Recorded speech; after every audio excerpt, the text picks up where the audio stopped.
go.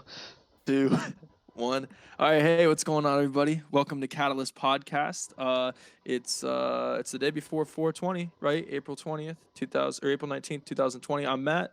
We're here with Casey, Luke, and we have a special guest today. Our boy from Dover, Pennsylvania, great philosopher of the area, Brady the Sean. Go ahead and introduce yourself, Brady. Hey everyone, it's Brady. Yeah. So, we got a nice long podcast compared to our other podcast planned for today. But Luke just brought up a really good point. I didn't mean to cut him off before we started recording, but Luke, you want to go ahead and talk about the Hasidic Jews? Yeah, so I don't being upfront, I don't know like anything about the specifics of what they follow, but I heard on the radio the other day, and then I looked up an article after. It was really interesting. I guess the Hasidic Jews in Brooklyn and like in New York have had like super high rates of the virus, and I think I don't really know a whole lot about them, but I'm pretty sure they follow some like similar. They don't use a whole lot of like they don't take a whole lot of medications and stuff like vaccinations. And this article I'm looking at right now says they have like significantly above average test results for coronavirus because they've still been meeting and they don't believe in like a lot of like the medicating. So I don't know. I just thought it was really interesting because you were mentioning how like a lot of like religion's been kind of an issue lately with the coronavirus, just like in the U.S. and around the world. Yeah, man. I was just reading the other day about how the Watchtower Society, which is the organization in charge of the Jehovah's Witnesses. If there's any Jehovah's Witnesses listening to this, they're obviously not going to like this, but it's pretty widely accepted as a cult. And that if you try to leave it, they shun you, and that all your social connections you build up through your life are gone. But they have a rule where there's absolutely no blood donations or blood transfusions at all. And one of the possible treatments for this virus is taking people who've been infected with the virus and have overcome it, and transfusing some of their blood into people who have the virus, so they have the antibodies to help them overcome the virus. The Watchtower Society just came out with a public statement and said if any Jehovah's Witness does this, they're subject to being disfellowshipped, which is basically being shunned. And that's a pretty interesting point. That's in 2020 we're still in this kind of thing. You know what I'm saying? What do you think about this, Brady and Casey? So to Luke's question about the Hasidic Jews in Brooklyn, I actually studied them, like specifically that community. And what the Hasidic Jews are, they're a very strict sect of Judaism, very very orthodox, and they're also very communitarian. So they do everything with their community. They work together. They don't like. I assume they wouldn't like being isolated. Um, and of course, with being that strict in their orthodoxy, they're probably not as likely to adhere to modern medicine as obviously we are. That would be my guess as to why they have high rates, because they don't want to stay inside. They want to keep living and working among their communities. And obviously the medicine plays a part in it as well. So, yeah. What part of them do you think makes them follow the religion so critically that they are willing to sacrifice lives over this? Just their strict adherence to the Torah. And so the Torah is basically Jewish or biblical law, following the Old Testament very, very closely. And in the Old Testament, with the Torah, there's like a huge long list of rules that Orthodox Jews follow. It's like 600 some, 700 some rules. It's crazy stuff. Dietary laws and prayer rituals and things like that they have to follow. So, if anything, social isolation or anything like that would break a rule laid down by the Torah, then they would probably ignore it and stick to their religion. Has there ever been a time where they've tried to, I guess, change some of the rules of the Torah just to benefit in modern society? That's a good question. It's a great question. So I don't know. I don't know how to answer that with confidence. I'd say at some point the rabbis may tweak a thing or two, but overall, because the Torah just follows the Old Testament, I doubt they would be very willing to change it. So I'm skeptical and saying no, but keep in mind that is not a confident answer. Okay. Matt, what were you gonna say? Oh, dude, I would definitely say yes. Absolutely. Well, the thing is, I don't actually know much about Judaism in compared to Old Testament Christianity because I know that they do follow very closely, but I know that they still have some differences. I just have no clue what they are. I know a lot about Christianity, but I'm looking up some shit right now. So the Torah is basically the Old Testament. What is the difference? Okay, so the Torah is basically biblical law when it comes to Judaism. Now, the Tanakh is the Jewish Bible, which is just the Old Testament. Okay, is the Torah the first five books of the Bible then? The Tanakh is. Yeah, That's and an the oh Torah is okay. part of So that. The Torah is the law, and the Tanakh is the actual Bible. does the Torah have like Genesis and stuff, or no? Yeah. Is it just yeah. the laws? Oh, okay. I Well, see. it would follow the laws that are in Genesis. So it's like laws that are pulled from those books and put into the Torah. Yeah. It's just a book of laws. I see. Okay, now we're getting somewhere. I did not know that. I always was under the impression that the Torah was just the Jewish name for the Old Testament, like it was the exact same thing. They're used synonymously by a lot of people. It doesn't make a huge difference, to be honest, though I'm sure a Jew would very much disagree. Sure they would. Let's ask Ben Shapiro about it and we'll all get roasted. But I know they're very, sorry, go ahead, Matt. you go ahead, man. I wasn't saying nothing. So I know I tried to read it at one point, but it's really dull. There's a thing called the Talmud also. Yeah.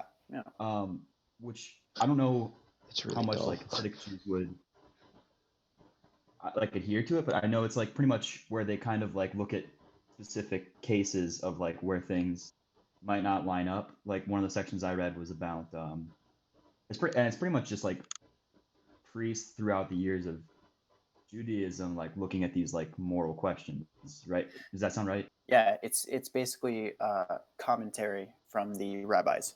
Right. And I know one of the sections that I looked at had it was looking at World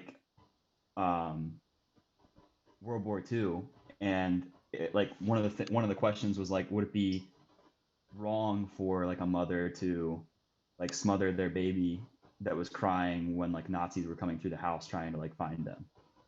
And so I don't know if the Hasidic Jews are, I guess I don't know how much they subscribe to the Talmud as opposed to just strictly the old laws, but I think it this right now would be an interesting question for a lot of Jewish priests. Out of maybe curiosity, for your example, what do most people say for the mother and the child? Oh, I don't know.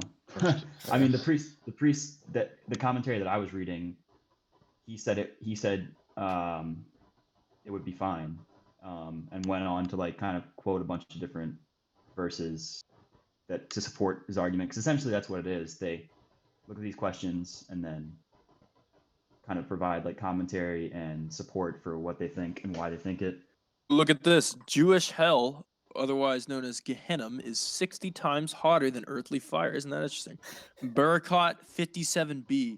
That's a weird way to make verses, man. I got to get that as part of my collection. I got the whole trilogy going. I got the Quran, the Bible, the Book of Mormon. I got everything going on, but I don't have a Torah yet or a Talmud. I got to go on Amazon and get one of those. Dude, I wonder if that's considered essential item. You know what? I'm gonna use my my religious reasoning and say that I don't care because it's for religious reasons, just like the people I'm about to talk about, who are still gathering in churches, highly against the guidelines of that. What's that Italian doctor's name? That's Trump's dude right now. That's like our country's Fauci? fucking. What's his name? Is it? I don't know. I don't want to sound stupid. Hold up, Just Google it, man. Jamie, look that up. Let's see what Jamie says. Who's the Jamie of this podcast? Let's see what Jamie says. Is that Luke or Casey? It's Matt. No, you're your own Jamie. Oh, Matt's Hold Jamie. up, hold up. Jamie's looking it up. Hold on. We need to get a better Jamie. Hey, somebody talk while I look this motherfucker up. I don't make this shit easy. Jamie, you suck, dude. So, okay, before the podcast, we were talking with Brady about his senior thesis. He was writing about morals of eating animals, Got it. right, Brady? Yeah. Okay, and you Got were it. saying that you're against hunting and killing animals for food. Do you want to, I guess, elaborate why you think that? Dr. Fauci. Okay, Jamie, shut up. Yeah. Okay. So I guess to start off, it would basically boil down to how you view animals in relation to humans. And by that, I just mean like whether animals have the same moral status as humans do. And I believe that they do have the same moral status. I don't put humans on a higher platform than animals for evolutionary reasons. And I don't think the difference in intelligence is enough or anything at all to say that it is morally permissible to kill animals for food when we wouldn't kill a human for food. Maybe a cannibal back, a couple thousand years ago would, but today we wouldn't say it's right to kill humans, and I see no difference between killing humans and killing animals. Yeah. That's the very foundational point. I actually I had a long drive a couple weeks back, and I don't remember the name of the podcast exactly. It was one of those like TED recap kind of deals where they bring in a bunch of like old TED speakers. But it was kind of about similar subject. It was looking at like the consciousness of animals, because I think a lot of people are kind of raised, and I know I was kind of like, the thing that makes us different is like we have this like conscious experience, and animals don't have that. And I guess a lot of the scientists that they talked to were saying that that's not true. It looks like from like the studies we have now that animals are like, all animals have like a conscious experience. It's just not. It's just on a different level. And that kind of puts a big wrench in like wanting to like eat these things that have this like, they still have like a worldly experience and like experience like emotions. Like we've seen examples of animals like mourning their young and all kinds of things like that. And that kind of really throws a big wrench in like wanting to like eat a steak. Yeah, so I certainly think it does. However, the argument, I'm now going against myself and giving the other side. The argument against that, what you just said, is that though animals are conscious, it's on a different level, and of course, a much lower level than humans. Right. But What about infants? yeah, 'Cause so there's a lot of people who are not okay with a zygote, a very yeah, very primitive baby being aborted, but they'll be okay with a slaughtered cow. yeah. So that's actually a question I've looked at, and it's a big difference because a newly formed group of human cells is not at all conscious. It's what a philosopher named Jeff McMahon would call an unconnected individual. It has no plans, it has no consciousness, has no memories. It just doesn't have awareness of anything, even itself. Whereas animals do have awareness of themselves, especially cows, or pigs. Um, and so that doesn't really make sense to me. How can you be so against just terminating this newly formed group of cells if you can go to the store and buy meat, and this animal that experiences suffering, a large amount of suffering died for you to eat. That's something I really. That's something I ask. So It's a good one. That's partially why I went vegan for those 2 months. Although the real reason is because the reason I went vegan was because I like the idea of the high sustainability of just eating plants. I mean, it's significantly more sustainable than yeah, eating meat. Just murk this dude. But like I took it back because, and the reason I took it back is not because of it's not because I don't care about the animals. It's not because I don't like the sustainability. It's because there's one of the few things that every single human has in common. Every single human has on the planet has in common, whether you're fucking Hitler or Mother Teresa, is they eat food. Everybody eats food. Nobody gets away from eating food.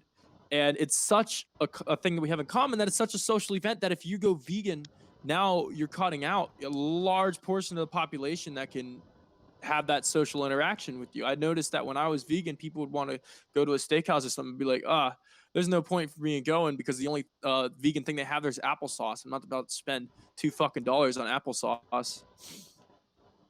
It's, Yeah, I definitely noticed that too. Even just like trying to be vegetarian, there'd be times when like I'd go out with my friends and go to this restaurant and they'd be having like this delicious meal and I'd be eating like a piece of fucking lettuce or some shit.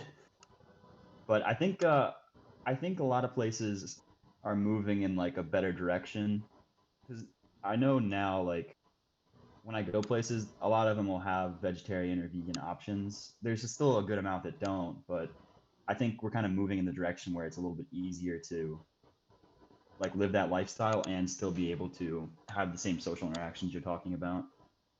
tell you what, it's definitely easier down here. There's a bunch of vegan restaurants down here. I went to this place called Plant Power, and like I had some. It's funny too. It's really funny because when you go in and you order stuff, it won't really advertise that it's vegan. I don't know why. They just fucking don't do it. I've been to like 3 of these different restaurants, and they'll have things that are named after normal meats. They'll be like chicken sandwich, and like I laugh at it every time. And whoever I'm with, I'll just be like, "That's not fucking chicken." Like, can you just at least like I know I'm coming in to buy fake shit. Can you at least just say it's fake? You know what I'm saying? Yeah, you guys definitely got to come see this shit when you're down here. Hold up, Jamie, pull this shit. Oh yeah, wait, we don't have video. There's no point. Jamie never pulled up the last thing we asked her to pull up. Jamie pulled up. Jamie is a dude, first of all, and Jamie pulled it up. But fucking Brady wanted to talk about the Jews, the Hasidic Jews, which there's nothing wrong with. I have no problem with the Jews. Put that on the public record. But no. But anyways, his name was Dr. Fauci. His name is Dr. Fauci, and he's been an Italian doctor working in working with viruses and diseases for the U.S. government for how many fucking decades. But I can't remember what exactly we were trying to point out. Oh yeah, people going against his advice and the rest of the high up government medical community's advice on the quarantine restriction guidelines. I've seen 2 major reasons, and if you guys disagree with this, feel free to fucking say it. But what I've seen is religion. People have religious views, and they say, "Oh, there's the book, Revelations 20 verse 10 is coming, and the mark of the beast is coming, and this is part of it." And then the other ones are people who are saying they're taking away our constitutional rights, which I can kind of get down with that. I don't know. What do you guys think about that?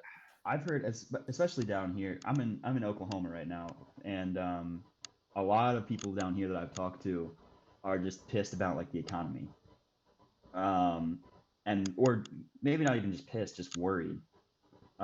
Which I understand that. However, you have to kind of weigh the cost versus rewards. Like, if we reopen now, how many lives is it going to cost versus how much like GDP it's going to cost if we don't reopen now?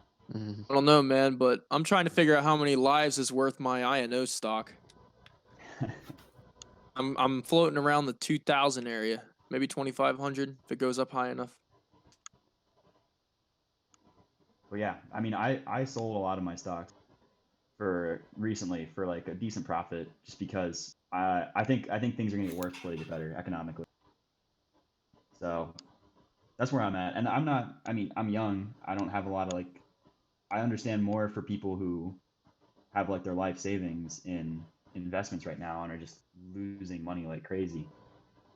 It's not as big. It's not as big of an issue for like younger people who aren't so like. There comes a point in your life where you like can't recuperate as well from something like that. So that's Without a the doubt. dynamic I've seen. I don't know. How long do you guys think all this will last? Well, dude, I'm calling it right now. Oh, fuck yeah, we got public record and everything. I'm calling it right now. We're going up until let's see, if it hits winter, it's gonna go longer. I'm projecting March of 2021. No.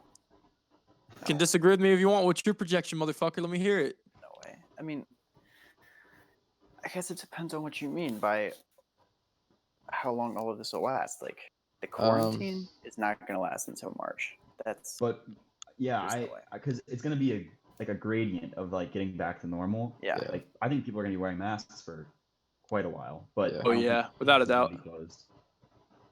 Like I think Yeah. restaurants are gonna reopen, and people are still gonna go out to restaurants just wearing masks, or like your waiter might be wearing gloves or something. I think the restaurant industry, even if the quarantine does end earlier than I expected, like, you know, it likely may, I think the restaurant industry is gonna get fucked, dude. Like, people are just not gonna have the faith in it, you know, the confidence in it that they do. Yeah. I can tell you, I'm studying the Great Depression right now, and after the Great Depression, it took years for people to have confidence in bakes again.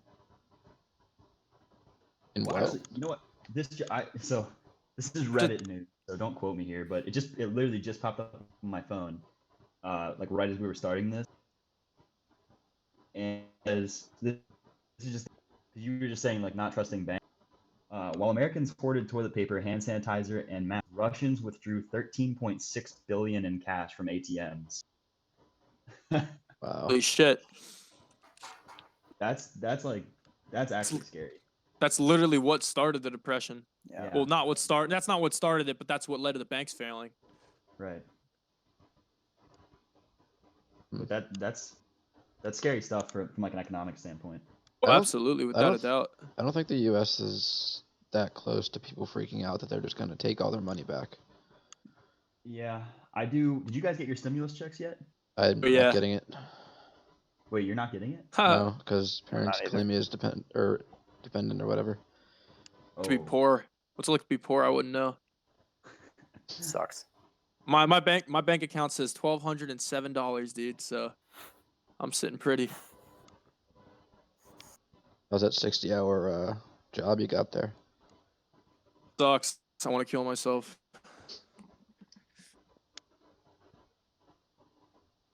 I feel like you had actually, I was something gonna else bring to say, it Matt. about this What last about time. what? Like another topic or something.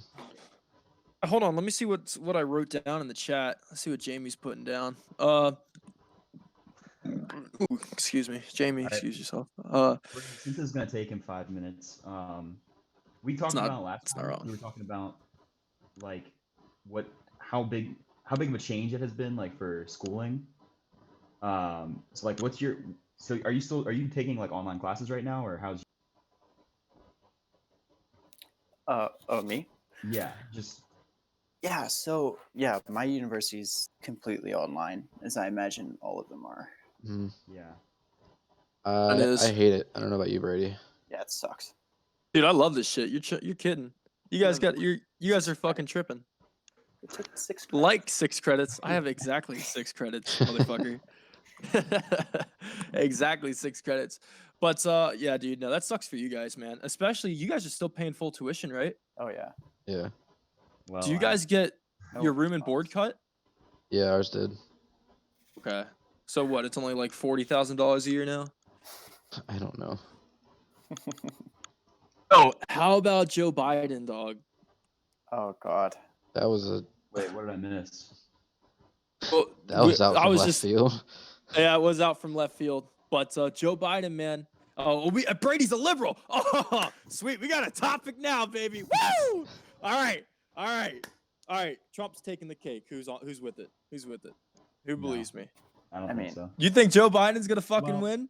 Okay, no, maybe not. I don't know. Doesn't even know where he is. I mean, I'm not with it, but I agree with you that I think he'll win. Yeah, dude. I don't think Even Biden even has a chance. He was the worst possible candidate out of the major candidates in that primary. Like, I think it's- almost any of them would have had a better chance. It's 2016 all over again, man. I mean, it's crazy. No, Dude, isn't it great, some dude? of those- Joe Biden literally said in November that he was against legalizing recreational marijuana federally. I don't. Like, I would never want somebody like that. At least Trump's never said that. He's not. He's said a lot of stupid shit though. I don't care if he said some stupid shit. If he said I don't care if Joe Biden goes out there and says some dumb shit if it's funny, right? Trump says some dumb shit all the time, but it's fucking funny. He's an entertainer. It's what he fucking does. That's And yeah, he said some stupid shit. Like I know he said he wanted to ban silencers for guns because everybody plays Call of Duty and they don't know the silencer actually is like still loud as fuck. That was pretty fucking stupid. But like at least he's not saying ban recreational marijuana. Like that shit needs to be legalized soon. There's people in fucking jail for a plant, which is unacceptable. But go on, Brady. You were saying something. I don't know. Was I? I think I was done my point, but I still remember, bro. I still remember the day that Trump got elected. I called you. You called me. You called me right afterwards, and you were like, "Dude, can you believe this is happening?" And I was like, "Yeah, I can." Woo! I don't remember calling you. Yeah, man. I was. Very inclined to believe that I would have avoided you at all costs that day. Oh man, it was that exact night, bro. Because I was in the room with I was dating Meredith at the time, so I was just in my room, lights on. I'm chilling on the fucking floor by myself, looking at these election results. And I think either you called me or I called you, but we were talking, and you were like, probably "Dude, called me. that's probably what it was. I probably called you to brag." Yeah. And you're like, "Dude, can you believe this is happening?" And I was like, "Yeah, I can." You sounded so concerned. Yeah, because Look how much obvious winning. reasons.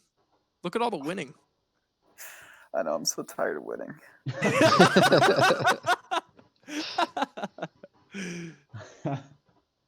As you can tell, Matt has not changed in the last 4 years. No, dude. Oh, I know that. Well, he has changed a little bit. He became super atheist out of the blue.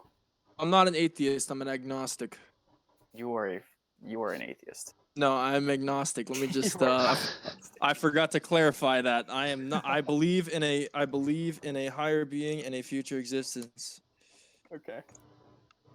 Matt, This do you is want to all- ask him it's all about the simulation theory?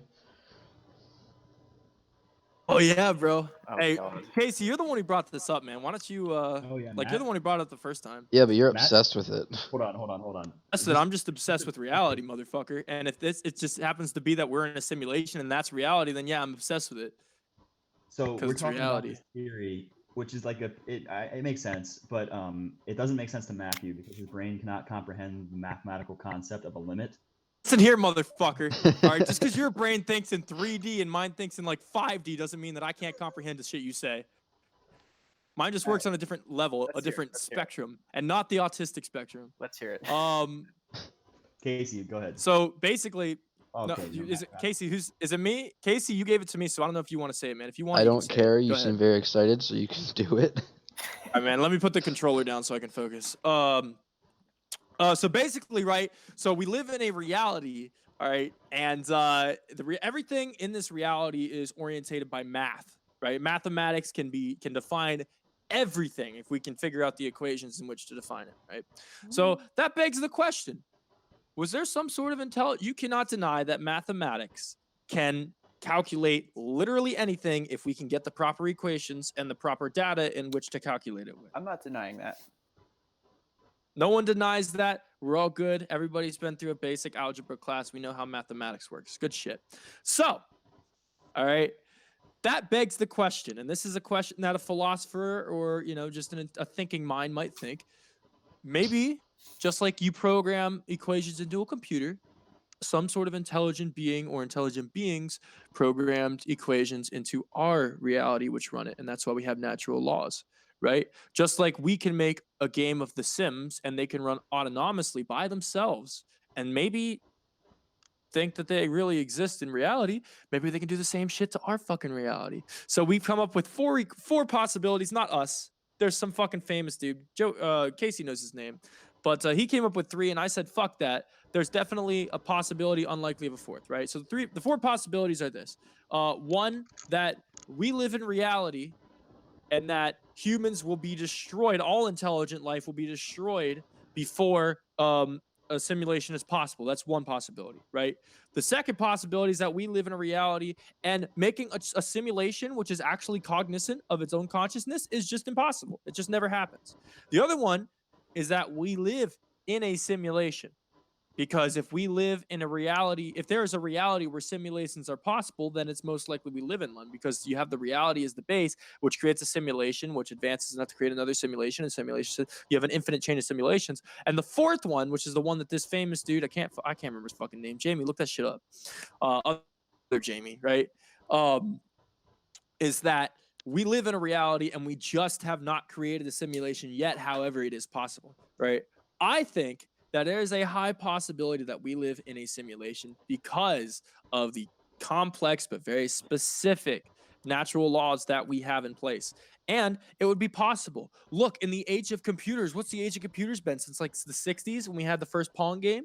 Right? It's been however many fucking years that is, like a little under 70 years. And we've come so far that, we're creating AI that's almost aware of itself. It's at least aware of its own surroundings. What could we do in another 1,000 years, or 10,000 years, or 1,000,000 years? And people mean to say that there's not a higher being that maybe created all this bullshit. And I'm not talking like a god. Maybe it's a god, who knows? But not like a Jesus god or a Muhammad or an Allah Akbar bullshit. I'm talking like an actual intelligent designer which created a simulation based by mathematical principles by which we live in. All right. Hey, so You feel me? Jamie Let got me the s- name. It's Dr. Nick Bostrom. Shit, Dr. Nick Bostrom. Give this motherfucker credit Oh, and discredit for missing my fourth point. I've pretty sure He also does a lot of philosophy. If you might have, I don't know. he is a philosopher. Yeah. Yes. Yeah, he's Full-time job. a philosopher of the mind. Because I learned about him last semester. Before you go into your rebuttal, can you like explain the different types of philosophers? Because I didn't know there were philosophers like the mind. I thought it was just, so like a philosopher of the heart too, or like how's that shit work? I'm Okay. serious. Like, how's that shit work? All right. So the first thing you should know is that philosophy as a broad field is split up into two categories. There's analytic philosophy, which is what I do, and then there is continental philosophy. Now, continental philosophy is what probably the public image is of philosophy. That's people thinking like all we do is sit around and talk about the meaning of life. That's just not what we do. That's not what analytic philosophy does. Analytic philosophy, there are just there's a lot of fields. There's epistemology, which is what is knowledge? Basically, asks the question of what knowledge is. How do we ascertain knowledge? There is metaphysics, which are like the laws that underlie physics. How can we know them? What causes what? There's obviously ethics, social political philosophy, philosophy of the mind, which tries to study consciousness, and like evolutionary psychology is almost tied into that. Philosophy of language, I could go on and on, but there's all kinds of fields that underlie very popular areas. Like so anyway, that's a very brief overview of some of them.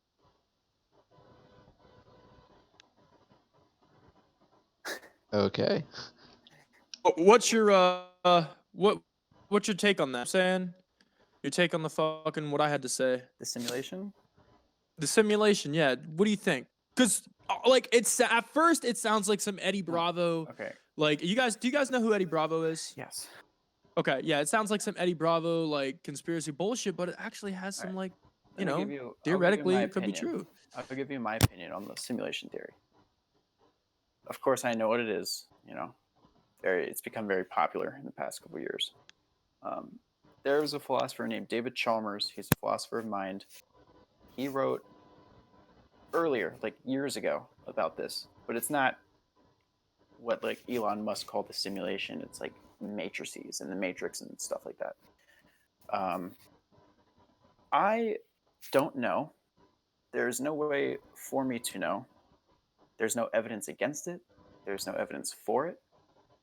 And to be honest with you, it doesn't affect anything I do.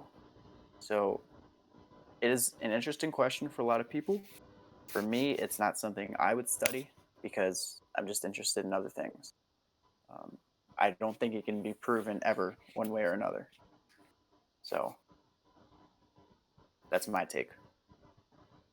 Spoken like a philosopher, in my opinion. I don't know, Very man. That dry. sounds pretty religious to me, man. Like I'm just not. I can't understand it, so I'm just not meant to. You know what I'm saying? Like some things we That's just can't understand. Because no, your but brain I'm feel not. thinks in me? 5D. No, because I'm not working on faith. I'm not making a faith-based claim and saying I don't understand something, therefore I believe it. Okay, I'll give you that. I'm saying I That's don't that's a good understand point. something, so I don't even really care. And it's not that I don't care, it's that there's no way for us to understand it. And it's not going to affect us in any way. True. I mean, knowing we're in a simulation doesn't give us the power to break the simulation. Could be Matrix. Could be. Could be. You fucking wish, Casey. Hey, I just That'd want be to. much cooler. I just want to point out that I just got a 16 gun streak on Call of Duty. Anyways, yeah. No, I mean I see what you're saying there, man. Hey, I don't know whose that is, but like somebody's having some hardcore echo and it's fucking with me right now. Okay, cool. It's gone. Damn it, there it is again. What, when I you don't- talk? Or I don't hear it. I don't either. All right, I think it's gone now. No, it's definitely there, but that's okay. So yeah, I mean, I don't really know where to go from that. I mean, dude, I think it's highly possible. I really do. Like when I first heard Elon Musk say it, I was like, this guy is fucking retarded to actually think that. Obviously, Jesus is the creator of the universe, and my views have since shifted a little bit. Okay, and it's open the possibility that like maybe he was onto something. I mean, he's a pretty smart guy, and he's got a good point there.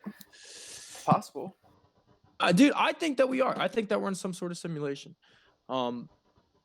I mean, it explains a lot of shit, right? Like maybe the higher dimension, obviously we wouldn't be able to understand it because it's a higher dimension and our brains are biologically tuned to this one, but maybe the higher dimension is a dimension in which time works in a different manner and that there are no beginnings and ends. Not in eternity, but just no beginning and ends. It would certainly explain the dimensions, and it would also explain us not being able to know everything.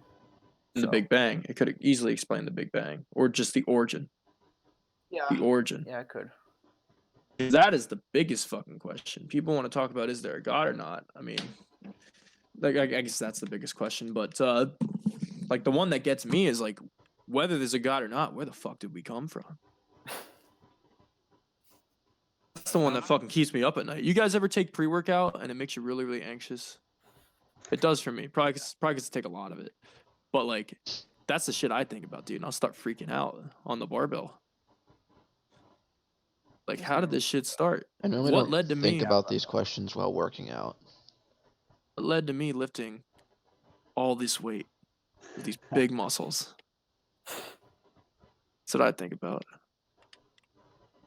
You guys been lifting? I mean, before the quarantine at least. Yeah, Nope. not since then though. It's been running. Dude, I ran 14 miles this week so far. My bones hurt though. You need Probably some should, milk. almond milk too, like a real vegan. Well, it's been about 40 minutes. What do you guys say? I don't think that's long enough yet. I think we have more things to talk about. Besides almond milk? Well, Luke and I were talking a little bit about Just Worth earlier. Talk about that. But yeah, Yeah. we could talk about that. I'd like to hear. So you definitely know more than I do because it was like a weak section of my ethics class. So what do you think? Okay. Well, how about I just give like a little brief overview of it, and then you can kind of go from there. So I guess just war theory is, pretty self-explanatory on what it tries to do. Just war theory is just a theory of how you get a justified war. How do you make war morally permissible. So, what would it take for the U.S. to invade Iraq and have that be morally right? Iraq is that example. That's a terrible example. But if you ever look at George Bush's speech announcing that we're going to invade Iraq and his speech declaring war, he actually, it's so funny. He goes through the list of conditions. Okay, let me say this first. Sorry, I'm very scatterbrained. Just war theory is a set of conditions that must be satisfied in order for a war to be morally permissible. So there's two categories. There's use in bello and use ad bellum. And so use ad bellum means basically whether it's just to start a war, and use in bello is whether it's just to continue a war. So for use ad bellum, which is the more popular one, there are a list of 6 conditions that you need to satisfy. You need to have a just cause, you need to have legitimate authority, it has to be the last resort, it needs to be proportional, you have to have a reasonable prospect of success, and forgetting the other one. Doesn't really matter, to be honest. If you look at George Bush's speech, he goes through that entire list of 6 conditions and checks off every single one without explicitly saying what he's doing. But if you just look at the overview of just war theory, he completely covers it in his speech. But of course, it wasn't actually a justified war. I think a lot of people would agree with that. So Yeah, we actually, in my class, after we learned about just war theory, we actually watched that speech and like paused it and like pointed out like, oh, like he's literally just covering like all the bases of just war theory. yeah, it's crazy. So Luke, I'm curious to hear like, kind of your opinion on it, being in the military, and Matt too. If you go in, so if you guys know who the Gideons are, the guys who give out the free Bibles and stuff. Mm-hmm. If you get their Bibles, right, when they hand you a Bible on a college campus or whatever, and you open it up, one of the last pages in there is actually the entire just war theory. So that explains that. Yeah, I had heard all those things before, and I was trying to think of where, and I just remembered where. It was in the back of those little Bibles. I actually have one right here in my collection. But yeah, it's interesting that you say that because of that reason. So that part about the Bible is very interesting because Saint Augustine, who was a 4th century, 5th century Christian theologian, probably the most famous Christian theologian ever, to be honest, most important at least. A month. He's the one who really came up with just war theory. He didn't explicitly name it that, but that's what he laid out in his original theses. And so the point about the Bible is really interesting because just war theory, everything Augustine used and laid out thought-wise came from the Old and the New Testaments. So it's interesting you said that just war theory is laid out in the end of that. Still there, Brady? Yeah, did I cut off? Yeah. Okay. bit. Yeah. You said just war is sorry. still at the end of that. I can't remember what you said exactly, What was I? but Did you it's a good point. No, we did miss it. Somebody else say something. My brain is scattered as fuck. No, we did not miss it. We heard what you said. Yeah, I just cut off the very end of it. Yeah, it just cut off the very end. You're Okay. good. You're good. Yeah, I think to me, the most interesting part of what we did with just war theory. So the way that they explained it to us is, you said bellum was like reasons for going to war, like more on like a national scale, and then for us, they said jus in bello is more like what's permissible of like individuals in war. I don't know how that actually lines up to the theory side, but that's how it was taught to me. Yeah, it's pretty much right. Yeah. It was pretty interesting because one of the things we did is we looked at like terrorists and whether their war is justified. And I mean, we did it through a couple different lenses. But looking at it through just war, I mean, there's definitely an argument to be made that it's that's a just cause, which is pretty interesting, especially I think it surprises a lot of people. I know I went internationally last semester, and I know it surprised a lot of people, and I was telling them that we study like the dropping of the atomic bombs in like ethics class, and like that we talk about like the fact that maybe the terrorists have like a a just cause for fighting the way they do. Yeah. What's really Um, interesting is that you just use the term internationally for your fucking trip like 1,000 miles up to Canada, bro. Right. Let's not. What do they call that? Alright, That's called double speak. When you fucking yeah. Oh, internationally, yeah, dude. I went internationally to Tijuana, which is about 15 miles away, dude. International travelers, bro. Luke, finish your thought. I want to hear that. No, I just I don't know. It's interesting that like most people would not think about it that way, but people in our position, being in the military, I'm glad that we do get to think about like we're not even that we get to that we're like made to think about it that way, um, because a lot of the time people in the military, it depends on like what your job is, obviously, but people like don't have like a full picture or don't understand everything. But I think it's good for especially thanks, Matt. I think it's good especially on like Sorry, I didn't think you guys could hear that. on like the officer side of it that they're giving us like this foundation so that people hopefully we don't run into problems like we have in the past with like human rights issues. Yeah. Yeah, that's really cool. I'm glad they're teaching that in the military. It's interesting. Maybe you guys could have some input on this. There's a big question, especially in use in bello. You know, the reasons justified for continuing a war. There's a big question about epistemic reliability.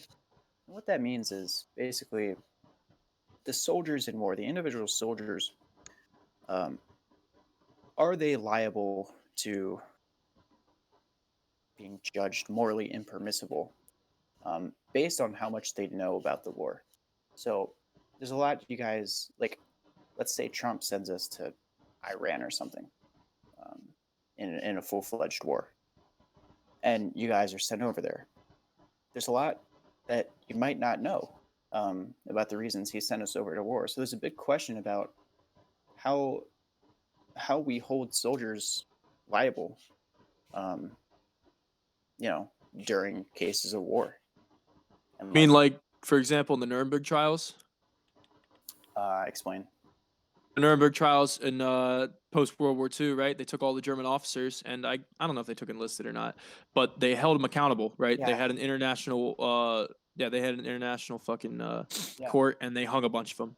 Yeah, And you know, guys like you guys know Joseph Mangala. Yeah. He killed tens of thousands of people, and they never found him. He got away with it, but so like that, you know, it's called a. So actually, you'll like this too, and you might know this if you go to any sort of argument, specifically a court, and you say I did this atrocity or I committed this crime because a higher authority told me to do it, right? And I'm not talking about like a god. I'm talking about like for me, it'd be my commanding officer if he told me to go kill somebody and it was unjust and I did it anyway because he told me to do it. It's called a Nuremberg defense because that's what they would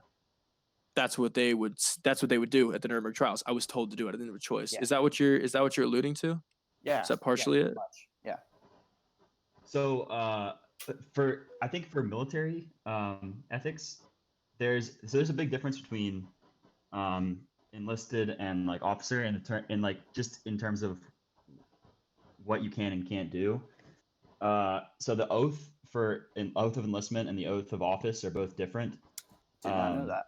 Yeah. So for enlistment, you say, I don't remember exactly what it is, but it's like, I swear to like uphold the Constitution and obey the orders of those appointed over me.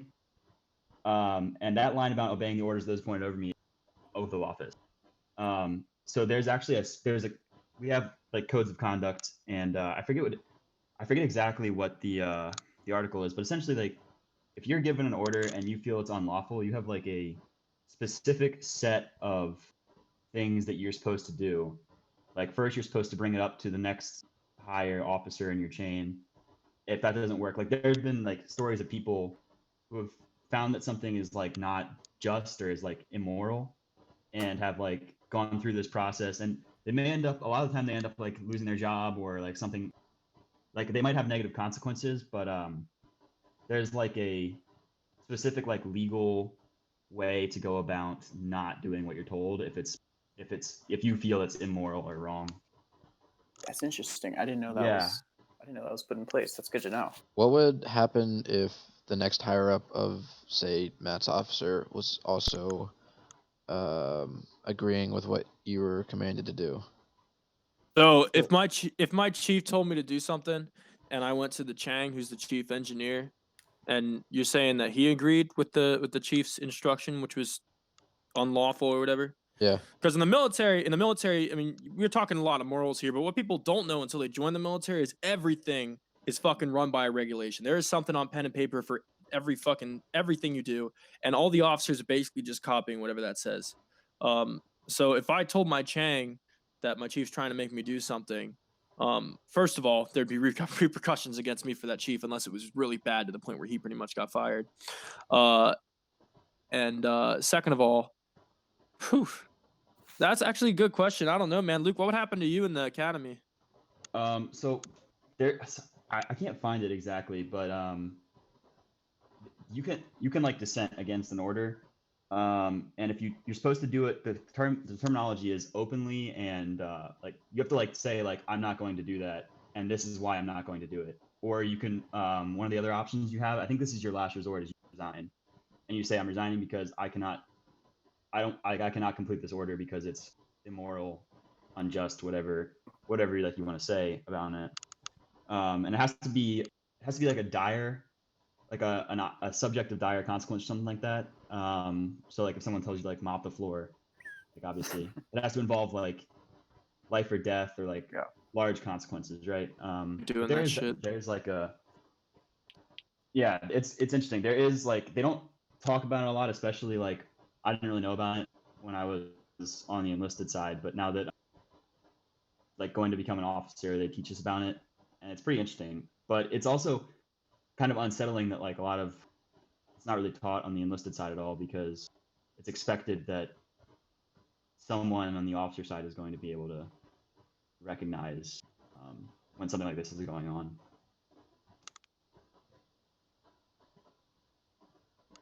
It's an interesting point. I can tell you right now, there's absolutely no incentive for me to fucking obey anything those motherfuckers say. Just would not be a good day for me. Because here's the thing, there's, like I said, the pen and paper on everything, right? Nobody knows what they all are. Maybe there is somebody, but I've never met him. And so basically, I'm breaking rules all the time. It's just no one tells on me for him. You know, in the military, when you get in trouble, it's not like you get fired from your job. You get fucking like, you get 45 days restriction. It's a big deal. So when I'm breaking these rules, my chief doesn't say anything because like, they're not big rules. But if I were to dissent against him for some shit, like I need to balance it against the rules that I'm already breaking, because if it's not bigger than the rules I'm already breaking, he's just gonna fucking wrap me up for that shit that I'm doing wrong, and I'm deal full blown of that. It's a good kill. I can tell you, I don't know, man. The military is definitely different than what I expected. I find it funny you're playing Call of Duty in the middle of a just war conversation. Dude, and I'm fucking lighting it up too. I'm ahead. I'm 8, and the next guy's 5. I'm playing free for all. Snake shot. There's a lot of things too. It's crazy how many rules they have for fucking war. Like where you're supposed to be able to kill people and shit. You're not allowed to use cluster bombs anymore. As of like the 90s, I believe. You know how many Geneva Conventions there have been? Either of you guys? Nope. No. Mm. Am I tripping if I'm saying there's more than one? All right, hold on. Let me find a good place to sit. All right, Jamie, pull that up. How many Geneva Conventions? Geneva, Switzerland is where that comes from. I gotta press the plus tab first. Incognito. I gotta pull out of that too. No, not P. How many Geneva Conventions were there? 4. 4 Geneva Conventions. So that kind of goes along actually with just war theory. So a lot of people think that just war theory, when it was first laid out by Augustine back in like 400 CE, wasn't so much to promote war and give you reasons to go to war. It was actually to limit war and constrain you and stop you from going to war. It's basically, because everyone was going to war with each other all the time. So it's like, okay, here are these guidelines. If you don't meet these guidelines, you can't. Instead of the other way around, how we think of it, like here are these guidelines, go to war. Go to war. I actually Um, go ahead, Matt. I was You can- gonna say something, but I can't remember what it was. It tied into that. Fuck. It was a really good point too. This fucking Call of Duty's got me scatterbrained to shit. What were you saying, Luke? Maybe I'll think of it. So I'm on like a I work in like a research group where we look at developing autonomous systems to help to aid with combat. Oh, that is a good moral question. And Go I ahead. actually I wrote a paper about this in my ethics class where I was looking at I forget the name of the paper I read, but I read a paper and then kind of wrote an analysis of it, where essentially it said there is no if we were able to transition to a point where we had fully autonomous like humanoid, like imagine like an army of robots, right? uh, if we get to that point, then it said that there is no moral or just way to wage war anymore, because the only if two sides both have these like autonomous combat systems that are just going to fight each other, then the only it breaks down to the only way that you can inflict like damage on the enemy is by attacking civilian population. And that's also kind of like what do you determine civilian population to be? But I think there's definitely a good point there. Is like at some point, the other side's not going to care how many like breaking a bunch of their robots doesn't really hurt the morale much of a people as killing like actual people does. Sometimes you need a Jimmy Doolittle style Tokyo firebomb to do the trick. So, Luke, I Dude, think because that's... like, oh yeah, go ahead, Brady. You have a Sorry, better man. point. Sorry, man. After you, my brother. No, Luke, it's really cool you brought that up because I also wrote a paper last semester about autonomous weapons systems, and that was actually in my philosophy of mind class. Um, and so there's a lot of questions about whether those are morally permissible or not, and also whether they're morally permissible in war as well as in civilian life. Because I see the argument for militaries using them. However, police forces are also looking to use autonomous weapon systems. And that to me just seems completely immoral. I agree. I'm sure Matt I'm sure Matt could chime in. I hate cops. On that, yeah. Not like police. I feel like I've been seeing more videos and articles of corrupt police lately. Because they're on the rise. What a coincidence. Isn't that crazy? There's also like one of the things we bring up in my class a lot is like what if you could perfectly program some autonomous system or some autonomous like device that has the power to kill people with like perfect like Kantian ethics or perfect like Yeah. Isn't that just AI then? yeah, but I mean I don't know. So that's a question of programming these autonomous systems, and it's a question of which moral theory do you prescribe to, because you could do Right. Kantian ethics, which is it's very rule based. So it's like, okay, never kill no matter what, because if everybody in the world were able to kill, it would be catastrophe. And then you have the other popular theory, utilitarianism, which goes for the best consequences. So it's not necessarily what rules you follow, but what's the better outcome for all parties involved. And so there's a big question of which moral theory to adhere to when you're programming these robots. Self-driving cars actually have a big moral question surrounding them. So like, if I'm in an automatic or a self-driving car and I'm going down the highway and there's a big semi truck in front of me and I can't go around it and something falls off the truck and there's a van to my left with a family, but they're protected by the van because it has some good protections, and then there's a motorcycle on my right, and the guy has a helmet on. How do you program the car to decide where to swerve? Because you're not going to hit this thing in front of you and can't just go over it or through it. You have to go to the side. So how do you program the car? Right. So you guys have any opinions on that? Like which one you would choose? Well, that's an interesting question. Excuse me, dude. I'm here. Let me put this fucking controller down. Dude. Just got it. That's an interesting point because so there's more than one life in the car. You said. Yeah. So let's say the car to the left of you is this minivan with a mother and 3 kids. obviously more protection. And on the right is a motorcycle. The guy is wearing a helmet, so like he's following the rules, is being safe. But it's only one person, but no protection.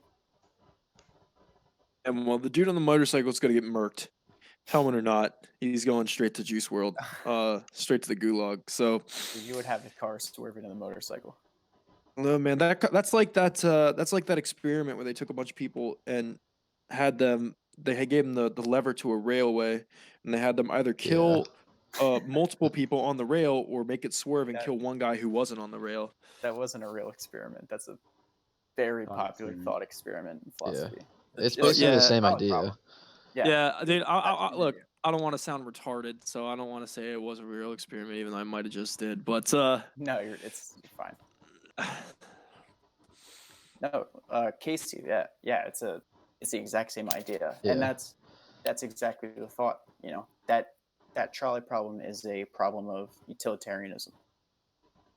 Whenever I've seen that or talked about that, I never can really decide whether one or multiple people should get hit.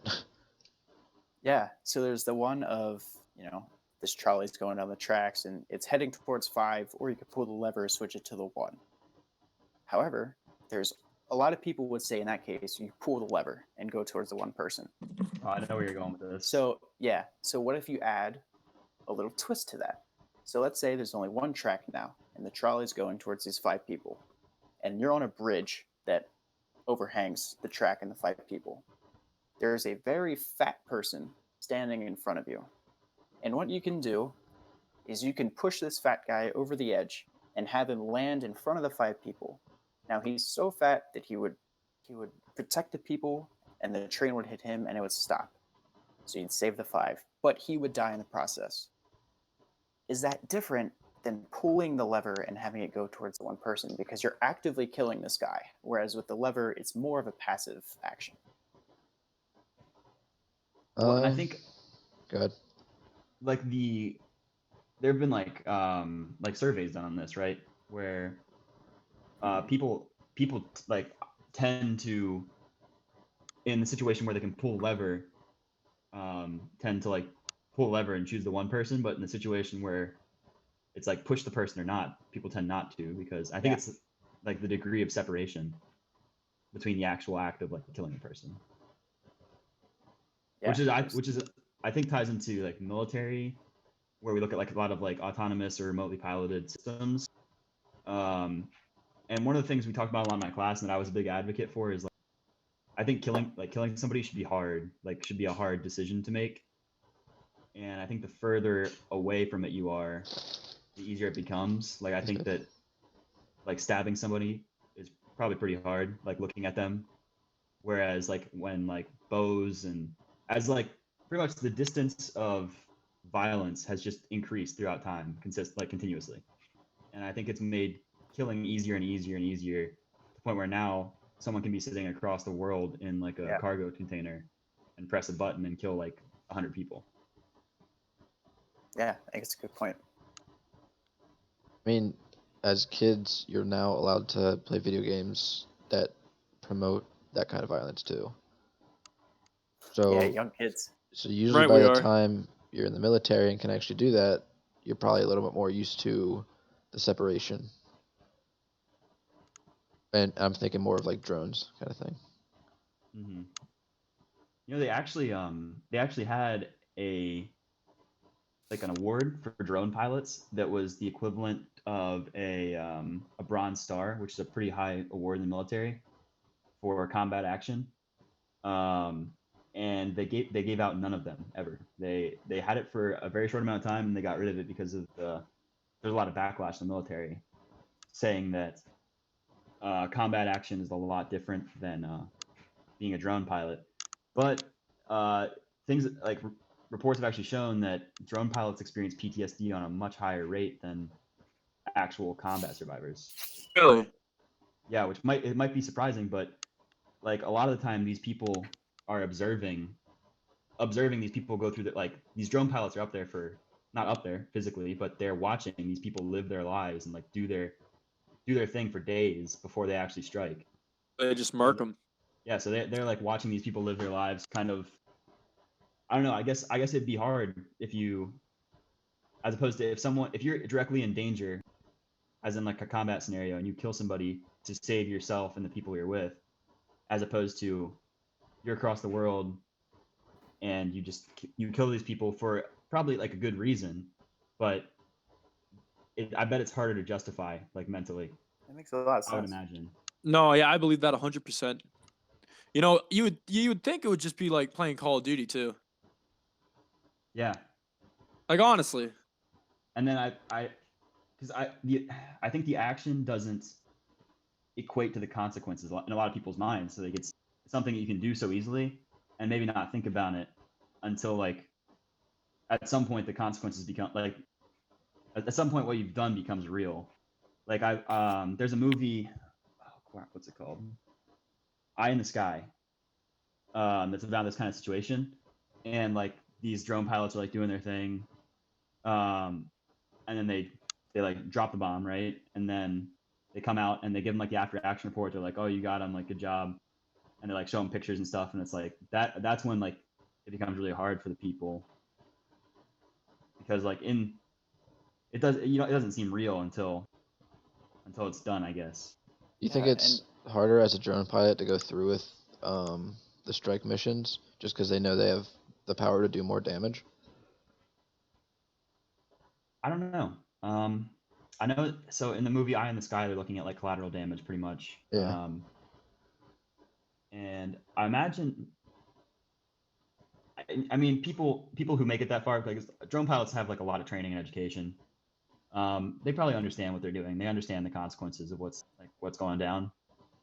But I don't know if it's harder or easier to pull the trigger from that distance as opposed to like through a scope or wherever else. Mm-hmm.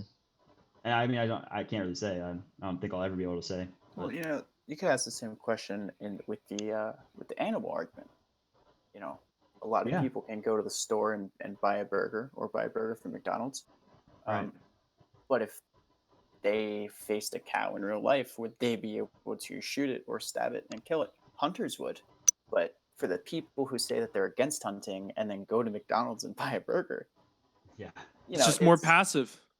yeah, exactly. You're very separated. Exactly what Luke was just saying. So it's really interesting. That's I don't want to just ramble, but that reminds me of the abortion thing again. I feel like aborting a baby is less passive than eating a hamburger. Yeah. Yet people will still fucking I'm out. People will still fucking do that shit. It's pretty rare, and usually it's in the younger stages of the pregnancy or whatnot. But That could be a whole different topic, though. it definitely. We should definitely do a podcast on what we decide women's rights should be. I think that'd be really good. Where we all just take a seat, pour a glass of wine like I got right here in this green Solo cup, and just talk about what women's rights should be. Should they be allowed after dark? Allowed out. You know what I'm saying? Okay, I think we need to end. Yeah, I'll let you guys have that conversation. Well, Brady, thanks for coming on, man. We really enjoyed your topics, and I learned a lot today. Yeah, guys. I think thanks for having me. Appreciate Yeah, it. we Luke gotta Casey do did too. that often. Yeah, we'll definitely have you on again. Yeah, anytime, man. Anytime. I'd love that. Yeah, man. Well, sounds good, man. Thanks for listening, everybody. I can't remember what number episode this is, but 7. Stay tuned. Oh, 7. Okay, good shit. Thanks, Casey. Stay tuned. Me, Casey, Luke, Brady's gonna be on again at some point. And Jamie, of course, are looking forward to doing another podcast here soon. So if you guys have any ideas, go ahead and hit us up. Let us know. And other than that, have a great time. Stay safe in your quarantine. Don't get sick.